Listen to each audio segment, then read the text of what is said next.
नमस्कार दोस्तों, आज मैं आपको सुनाने जा रही हूँ फिर से एक बार मुंशी प्रेमचंद जी की ये कहानी, जिसका नाम है बड़े घर की बेटी। कहानी सुनाने से पहले आपसे एक सविनय अनुरोध, मेरे चैनल को सब्सक्राइब ज़रूर कर लें, जिससे आने वाली हर कहानी रचना सबसे पहले आप तक पहुँच सके। धन्यवाद। तो लीजिए सुनिए कहानी बड़े घर की बेटी। बेनी माधव सिंह गौरीपुर गांव के जमींदार और नंबरदार थे। उनके पितामह किसी समय बड़े धन धान्य संपन्न थे। गांव का पक्का तालाब और मंदिर, जिनकी अब मरम्मत भी मुश्किल थी, उन्हीं की कीर्ति स्तंभ थे। कहते हैं इस दरवाजे पर हाथी झूमता था। अब उसकी जगह एक बूढ़ी भैंस थी, जिसके शरीर में अस्थि पंजर के सिवा और कुछ शेष न रहा था, पर दूध शायद बहुत देती थी, क्योंकि एक ना एक आदमी हांडी लिए उसके सिर पर सवार ही रहता था। बेनी माधव सिंह अपनी आधी से अधिक संपत्ति वकीलों को भेंट कर चुके थे। उनकी वर्तमान आय 1000 रुपये वार्षिक से अधिक न थी। ठाकुर साहब के 2 बेटे थे। बड़े का नाम श्रीकंठ सिंह था। उसने बहुत दिनों के बाद परिश्रम और उद्योग के बाद BA की डिग्री प्राप्त की थी। अब एक दफ्तर में नौकर था। छोटा लड़का लाल बिहारी सिंह दोहरे बदन का सजीला जवान था। भरा हुआ मुखड़ा, चौड़ी छाती, भैंस का 2 सेर ताजा दूध वह उठकर सवेरे पी जाता था। श्रीकंठ सिंह की दशा बिल्कुल विपरीत थी। इन नेत्रप्रिय गुणों को उन्होंने BA इन्हीं 2 अक्षरों पर न्यौछावर कर दिया था। इन 2 अक्षरों ने उनके शरीर को निर्बल और चेहरे को कांतिहीन बना दिया था। इसी से वैदिक ग्रंथों पर उनका विशेष प्रेम था। आयुर्वेदिक औषधियों पर उनका अधिक विश्वास था। शाम सवेरे से उनके कमरे से प्रायः खरल की सुरीली कर्ण मधुर ध्वनि सुनाई दिया करती थी। लाहौर और कलकत्ते के वैद्यों से बड़ी लिखा पड़ी रहती थी। श्रीकंठ इस अंग्रेजी डिग्री के अधिपति होने पर भी अंग्रेजी सामाजिक प्रथाओं के विशेष प्रेमी न थे, बल्कि वह बहुधा बड़े जोर से उसकी निंदा और तिरस्कार किया करते थे। इसी से गांव में उनका बहुत सम्मान था। दशहरे के दिनों में वह बड़े उत्साह से रामलीला में सम्मिलित होते और स्वयं किसी न किसी पात्र का रोल करते थे। गौरीपुर में रामलीला के वही जन्मदाता थे। प्राचीन हिंदू सभ्यता का गुणगान उनकी धार्मिकता का प्रधान अंग था। सम्मिलित कुटुंब के तो वह एकमात्र उपासक थे। आजकल स्त्रियों को कुटुंब में मिलजुल कर रहने की जो अरुचि होती है, उसे वह जाति और देश दोनों के लिए हानिकर समझते थे। यही कारण था कि गांव की लल्लाएं उनकी निंदक थीं। कोई तो उन्हें अपना शत्रु समझने में भी संकोच न करती थी। स्वयं उनकी पत्नी को ही इस विषय में उनसे विरोध था। यह इसलिए नहीं कि उसे अपने सास ससुर, देवर या जेठ आदि से घृणा थी, बल्कि उसका विचार था कि यदि बहुत कुछ सहने और तरह देने पर भी परिवार के साथ निर्वाह ना हो सके, तो आए दिन की कलह से जीवन को नष्ट करने की अपेक्षा यही उत्तम है कि अपनी खिचड़ी अलग पकाई जाए। आनंदी एक बड़े उच्च कुल की लड़की थी। उसके बाप एक छोटी सी रियासत के तालुकेदार थे। विशाल भवन, 1 हाथी, 3 कुत्ते, बाज, बहरी, शिकरे, झाड़फानूस, जो एक प्रतिष्ठित तालुकेदार के भोग्य पदार्थ हैं, सभी यहाँ विद्यमान थे। नाम था भूप सिंह। बड़े उदार चित्त और प्रतिभाशाली पुरुष थे, पर दुर्भाग्य से लड़का एक भी न था। 7 लड़कियां हुईं और देवयोग से सबकी सब जीवित रहीं।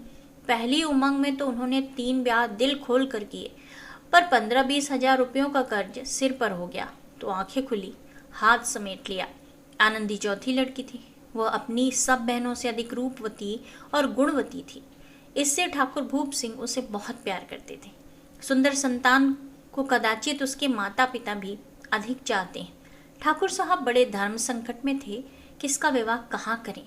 ना तो यही चाहते थे कि ऋण का बोझ बढ़े, और ना यही स्वीकार था कि उसे अपने को भाग्यहीन समझना पड़े। एक दिन श्रीकंठ उनके पास किसी चंदे का रुपए मांगने आया। शायद नागरी प्रचार का चंदा था। भूप सिंह उनके स्वभाव पर रीझ गए और धूमधाम से श्रीकंठ सिंह का आनंदी के साथ ब्याह हो गया। आनंदी अपने नए घर में आई तो यहाँ का रंग ढंग कुछ और ही देखा। जिस टीम टाम की उसे बचपन से ही आदत पड़ी हुई थी, वह यहाँ नाम मात्र को भी न था। हाथी घोड़ों का तो कहना ही क्या, कोई सजी हुई सुंदर बहली तक न थी। रेशमी स्लीपर साथ लाई थी, पर यहाँ बाग कहाँ। मकान में खिड़कियां तक न थी, न जमीन पर फर्श, न दीवार पर तस्वीरें। यह एक सीधा सादा देहाती गृहस्थ का मकान था, किंतु आनंदी ने थोड़े ही दिनों में अपने को इस नई अवस्था के ऐसा अनुकूल बना लिया मानो उसने विलास के सामान कभी देखे ही न थे। एक दिन दोपहर के समय लाल बिहारी सिंह 2 चिड़िया लिए हुए आया और भावत से बोला, जल्दी से पका दो, मुझे भूख लगी। आनंदी भोजन बनाकर उसकी राह देख रही थी। अब वह नया व्यंजन बनाने बैठी। हांडी में देखा तो घी पाव भर से अधिक न था। बड़े घर की बेटी, किफायत क्या जाने। उसने सब घी मांस में डाल दिया। लाल बिहारी खाने बैठा तो दाल में घी न था। बोला, दाल में घी क्यों नहीं छोड़ा? आनंदी ने कहा, घी सब मांस में पड़ गया। लाल बिहारी जोर से बोला, अभी परसों घी आया है, इतना जल्द उठ गया? आनंदी ने उत्तर दिया, आज तो कुल पाव भर रहा होगा, वह सब मैंने मांस में डाल दिया। जिस तरह सूखी लकड़ी जल्दी से जल उठती है, उसी तरह क्षुधा से बावला मनुष्य जरा जरा सी बात पर तिनक जाता है। लाल बिहारी को भावस की यह डिठाई बहुत बुरी मालूम हुई। तिनक कर बोला, मैके में तो चाहे घी की नदी बहती हो। स्त्रियां गालियां सह लेती हैं, मार भी सह लेती हैं, पर मैके की निंदा उनसे नहीं सही जाती। आनंदी मुंह फेर कर बोली, हाथी मरा भी तो 9 लाख का, वहां इतना घी नित्य नाई कहार खा जाते हैं। लाल बिहारी जल उठा, थाली उठाकर पलट दी और बोला, जी चाहता है जीप पकड़कर खींच लूं। आनंदी को भी क्रोध आ गया, मुंह लाल हो गया। बोली, वह होते तो आज इसका मजा चखाते। जब अपड़ उजड्ड ठाकुर से ना रहा गया, उसकी स्त्री एक साधारण जमींदार की बेटी थी। जब जी चाहता उस पर हाथ साफ कर लिया करता था। खड़ाऊ उठाकर आनंदी की ओर जोर से फेंकी और बोला, जिसके गुमान पर फूली हुई हो उसे भी देखूंगा और तुम्हें भी। आनंदी ने हाथ से खड़ाऊ रोकी, सिर बच गया, पर उंगली में बड़ी चोट आई। क्रोध के मारे हवा से हिलते पत्ते की भांति कांपती हुई अपने कमरे में आकर खड़ी हो गई। स्त्री का बल और साहस, मान और मर्यादा पति तक है। उसे अपने पति के ही बल और पुरुषत्व का घमंड होता है। आनंदी खून का घूंट पीकर रह गई। श्रीकंठ सिंह शनिवार को घर आए। बृहस्पति को यह घटना हुई थी। 2 दिन तक आनंदी कोप भवन में पड़ी रही, ना कुछ खाया न पिया। उनकी बाट देखती रही। अंत में शनिवार को वह नियमानुकूल संध्या समय घर आए और बाहर बैठकर कुछ इधर उधर की बातें, कुछ देशकाल संबंधी समाचार तथा कुछ नए मुकदमों आदि की चर्चा करने लगे। यह वार्तालाप 10 बजे रात तक होता रहा। गांव के भद्र पुरुषों को इन बातों में ऐसा आनंद मिलता था कि खाने पीने की भी सुधि न रहती थी। श्रीकंठ को पिंड छुड़ाना मुश्किल हो जाता था। ये 2-3 घंटे आनंदी ने बड़े कष्ट से काटे। किसी तरह भोजन का समय आया, पंचायत उठी, एकांत हुआ तो लाल बिहारी ने कहा, भैया आप जरा भाभी को समझा दीजिएगा कि मुंह संभाल कर बातचीत किया करें, नहीं तो एक दिन अनर्थ हो जाएगा। बेनी माधव सिंह ने बेटे की ओर से साक्षी दी, हाँ, बहू बेटियों का यह स्वभाव अच्छा नहीं, मर्दों के मुंह ना लगे। लाल बिहारी वह बड़े घर की बेटी है, तो हम भी कोई कुर्मी का हार नहीं? श्रीकंठ ने चिंतित स्वर से पूछा। आखिर बात क्या हुई? लाल बिहारी ने कहा, कुछ भी नहीं, यूं ही आप उलझ पड़ी। मैके के सामने हम लोगों को कुछ समझती ही नहीं। श्रीकंठ खा पीकर आनंदी के पास गए। वह भरी बैठी थी। यह हजरत भी कुछ तीखे थे। आनंदी ने पूछा, चित्त तो प्रसन्न है? श्रीकंठ बोले, बहुत प्रसन्न है, पर तुमने आजकल घर में यह क्या उपद्रव मचा रखा है? आनंदी की त्योरियों पर बल पड़ गए। झुंझलाहट के मारे बदन में ज्वाला सी दहक उठी। बोली, जिसने तुमसे यह आग लगाई है उसे पाऊं तो मुंह झुलस दूं। श्रीकंठ, इतनी गर्म क्यों होती हो? बात तो कहो। आनंदी, क्या कहूँ, यह मेरे भाग्य का फेर है। नहीं तो गंवार छोकरा जिसको चपरासगिरी करने का भी शऊर नहीं, मुझे खड़ाऊ से मारकर यूं ना करता। श्रीकंठ, सब हाल साफ साफ कहो तो मालूम हो, मुझे तो कुछ पता ही नहीं। आनंदी, परसों तुम्हारे लाडले भाई ने मुझसे मांस पकाने को कहा। घी हांडी में पाव भर से अधिक न था। वह सब मैंने मांस में डाल दिया। जब खाने बैठा तो कहने लगा, दाल में घी क्यों नहीं है? बस इसी पर मेरे मैके को बुरा भला कहने लगा। मुझसे न रहा गया। मैंने कहा कि वहाँ इतना घी तो नाई कहर खा जाते हैं और किसी को जान भी नहीं पड़ता। बस इतनी सी बात पर इस अन्यायी ने मुझ पर खड़ाऊ फेंक मारी। यदि हाथ से न रोक लूं तो सिर फट जाए। उसी से पूछो मैंने जो कुछ कहा वो सच है या झूठ। शिखंड की आंखें लाल हो गईं। बोले, यहां तक हो गया? इस छोकरे का यह साहस। आनंदी स्त्रियों के स्वभावानुसार रोने लगी, क्योंकि आंसू उनकी पलकों पर सदा रहते हैं। शिखंड बड़े धैर्यवान और शांत पुरुष थे। उन्होंने कदाचित ही कभी क्रोध किया था। स्त्रियों के आंसू पुरुषों की क्रोधाग्नि भड़काने में तेल का काम करते हैं। रात भर करवटें बदलते रहे। उद्विग्नता के कारण पलक तक नहीं झपकी। प्रातःकाल अपने बाप के पास जाकर बोले, दादा, अब इस घर में मेरा निबाह ना हो सकेगा। इस तरह की विद्रोहपूर्ण बातें कहने पर शिखंड ने कितनी ही बार अपने कई मित्रों को आड़े हाथों लिया था, परंतु दुर्भाग्य आज उन्हें स्वयं वे ही बातें अपने मुंह से कहनी पड़ी। दूसरों को उपदेश देना भी कितना सहज है। बेनी माधव सिंह घबरा उठे और बोले, क्यों? शिखंड, इसलिए कि मुझे भी अपनी मान प्रतिष्ठा का विचार है। आपके घर में अब अन्याय और हठ का प्रकोप हो रहा है। जिनको बड़ों का आदर सम्मान करना चाहिए वे उनके सिर चढ़ दें। मैं दूसरे का नौकर ठहरा, घर पर रहता नहीं। यहाँ मेरी पीछे स्त्रियों पर खड़ाऊं और जूतों की बौछारें होती। कड़ी बात तक चिंता नहीं, कोई एक की दो कह ले, वहां तक मैं सह सकता हूँ, किंतु यह कदापि नहीं हो सकता कि मेरे ऊपर लात घूसे पड़े और मैं दम न मारूं। बेनी माधव सिंह कुछ जवाब न दे सके। शिखंड सदैव उनका आदर करते थे। उनके ऐसे तीवर देखकर बूढ़ा ठाकुर अवाक रह गया। केवल इतना ही बोला, बेटा तुम बुद्धिमान हो, ऐसी बातें करते हो। स्त्रियां इस तरह घर का नाश कर देती, उनको बहुत सिर चढ़ाना अच्छा नहीं। शिखंड, इतना मैं जानता हूँ, आपके आशीर्वाद से ऐसा मूर्ख नहीं हूँ। आप स्वयं जानते हैं कि मेरे ही समझाने बुझाने से इसी गांव में कई घर संभल गए, पर जिस स्त्री की मान प्रतिष्ठा का ईश्वर के दरबार में उत्तरदाता हूँ, उसके प्रति ऐसा घोर अन्याय और पशुवत व्यवहार मुझे असह्य है। आप सच मानिए, मेरे लिए यही कुछ कम नहीं है कि लाल बिहारी को कुछ दंड नहीं देता। अब बेनी माधव सिंह भी गरमाए, ऐसी बातें और सुन न सके। बोले, लाल बिहारी तुम्हारा भाई है, उससे जब कभी भूल चूक हो उसके कान पकड़ो। शिखंड, लाल बिहारी को मैं अब अपना भाई नहीं समझता। बेनी माधव सिंह, स्त्री के पीछे? शिखंड, जी नहीं, उसकी क्रूरता और अविवेक के कारण। दोनों कुछ देर चुप रहे। ठाकुर साहब लड़के का क्रोध शांत करना चाहते थे, लेकिन यह नहीं स्वीकार करना चाहते थे कि लाल बिहारी ने कोई अनुचित काम किया है। इसी बीच गांव के और कई सज्जन हुक्के चिलम के बहाने वहां आ बैठे। कई स्त्रियों ने जब ये सुना कि शिखंड पत्नी के पीछे पिता से लड़ने को तैयार है तो उन्हें बड़ा हर्ष हुआ। दोनों पक्षों की मधुर वाणियां सुनने के लिए उनकी आत्माएं तिलमिलाने लगी। गांव में कुछ ऐसे कुटिल मनुष्य भी थे जो स्कूल की नीतिपूर्ण गति पर मन ही मन जलते थे।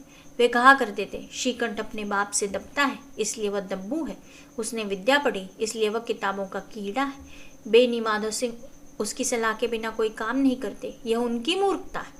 इन महानुभावों की शुभकामनाएं आज पूरी होती दिखाई दी।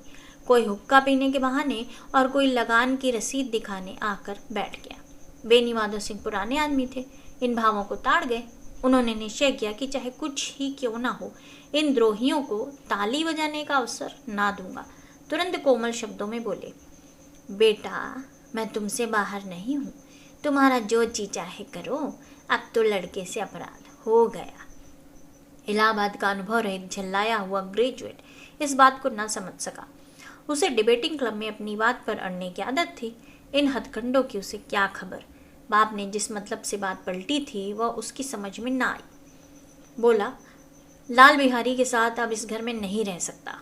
बेनी माधव, बेटा बुद्धिमान लोग मूर्खों की बात पर ध्यान नहीं देते, वह बेसमझ लड़का है, उससे जो कुछ भूल हुई उसे तुम बड़े हो, क्षमा करो। शिखंड, उसकी इस दुष्टता को मैं कदापि नहीं सह सकता। या तो वह इस घर में रहेगा या मैं। आपको यदि वह अधिक प्यारा है तो मुझे विदा कीजिए, मैं अपना भार आप संभाल लूँगा। यदि मुझे रखना चाहते हैं तो उससे कहिए जहाँ चाहे चला जाए, बस यह मेरा अंतिम निश्चय है। लाल बिहारी सिंह दरवाजे की चौखट पर चुपचाप खड़ा बड़े भाई की बातें सुन रहा था। वह उनका बहुत आदर करता था। उसे कभी इतना साहस ना हुआ था कि श्रीकंठ के सामने चारपाई पर बैठ जाए, हुक्का पी ले या पान खा ले। बाप का भी वो इतना मान ना करता था। श्रीकंठ का भी उस पर हार्दिक स्नेह था। अपने होश में उन्होंने कभी उसे घुड़का तक न था। जब वह इलाहाबाद से आते तो उसके लिए कोई न कोई वस्तु अवश्य लाते। मुकद्दर की जोड़ी उन्होंने ही बनवा दी थी। पिछले साल जब उसने अपने से ड्योढ़े जवान को नाग पंचमी के दिन दंगल में पछाड़ दिया तो उन्होंने पुलकित होकर अखाड़े में ही जाकर उसे गले से लगा लिया था। 5 रुपए के पैसे लुटाए थे।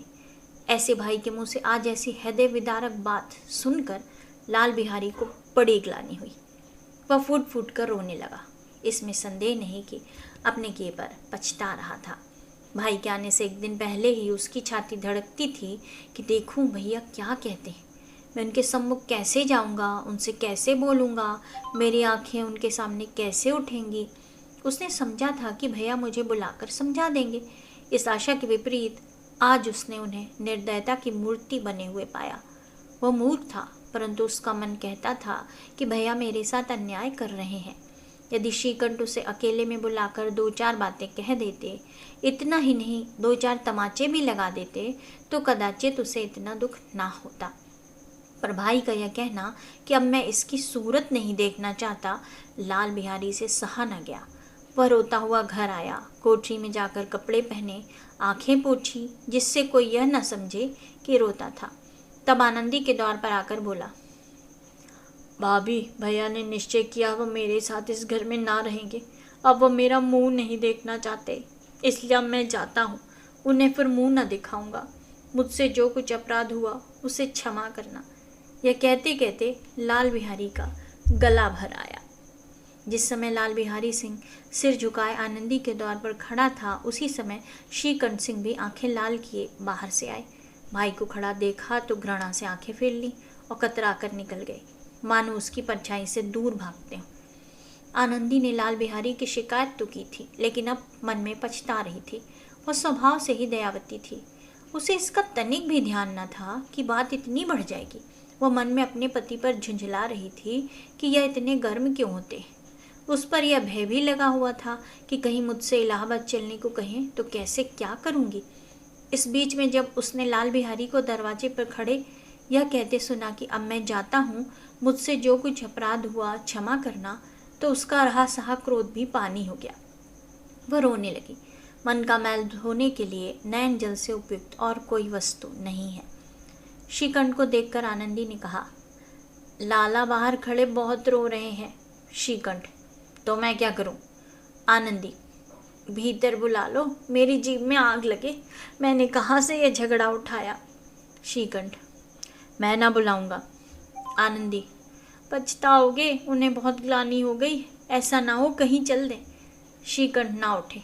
इतने में लाल बिहारी ने फिर कहा, भाभी, भैया से प्रणाम कह दो, वह मेरा मुंह नहीं देखना चाहते, इसलिए मैं भी अपना मुंह उन्हें ना दिखाऊंगा। लाल बिहारी इतना कहकर लौट पड़ा और शीघ्रता से दरवाजे की ओर बढ़ा। अंत में आनंदी कमरे से निकली और उसका हाथ पकड़ लिया। लाल बिहारी ने पीछे फिरकर देखा और आंखों में आंसू भरे बोला, मुझे जाने दो। आनंदी, कहाँ जाते हो? लाल बिहारी, जहाँ कोई मेरा मुंह न देखे। आनंदी, मैं न जाने दूंगी। लाल बिहारी, मैं तुम लोगों के साथ रहने योग्य नहीं हूँ। आनंदी, तुम्हें मेरी सौगंध, अब एक पग भी आगे न बढ़ाना। लाल बिहारी, जब तक मुझे यह न मालूम हो जाए कि भैया का मन मेरी तरफ से साफ हो गया, तब तक मैं इस घर में कदापि न रहूँगा। आनंदी, मैं ईश्वर को साक्षी देकर कहती हूँ कि तुम्हारी ओर से मेरे मन में तनिक भी मैल नहीं है। अब श्रीकंठ का हृदय भी पिघला। उन्होंने बाहर आकर लाल बिहारी को गले लगा लिया। दोनों भाई खूब फूट फूट कर रोए। लाल बिहारी ने सिसकते हुए कहा, भैया, अब कभी मत कहना कि तुम्हारा मुंह न देखूंगा। इसके सिवा आप जो दंड देंगे मैं सहर्ष स्वीकार करूंगा। श्रीकंठ ने कांपते हुए स्वर से कहा, लल्लू, इन बातों को बिल्कुल भूल जाओ। ईश्वर चाहेगा तो फिर ऐसा अवसर ना आएगा। बेनी माधव सिंह बाहर से आ रहे थे। दोनों भाइयों को गले मिलते देखकर आनंद से पुलकित हो गए। बोले, बड़े घर की बेटियां ऐसी ही होती हैं, बिगड़ता हुआ काम बना लेती हैं। गांव में जिसने यह वृत्तांत सुना, उसी ने इन शब्दों में आनंदी की उदारता को सराहा। बड़े घर की बेटियां ऐसी ही होती हैं।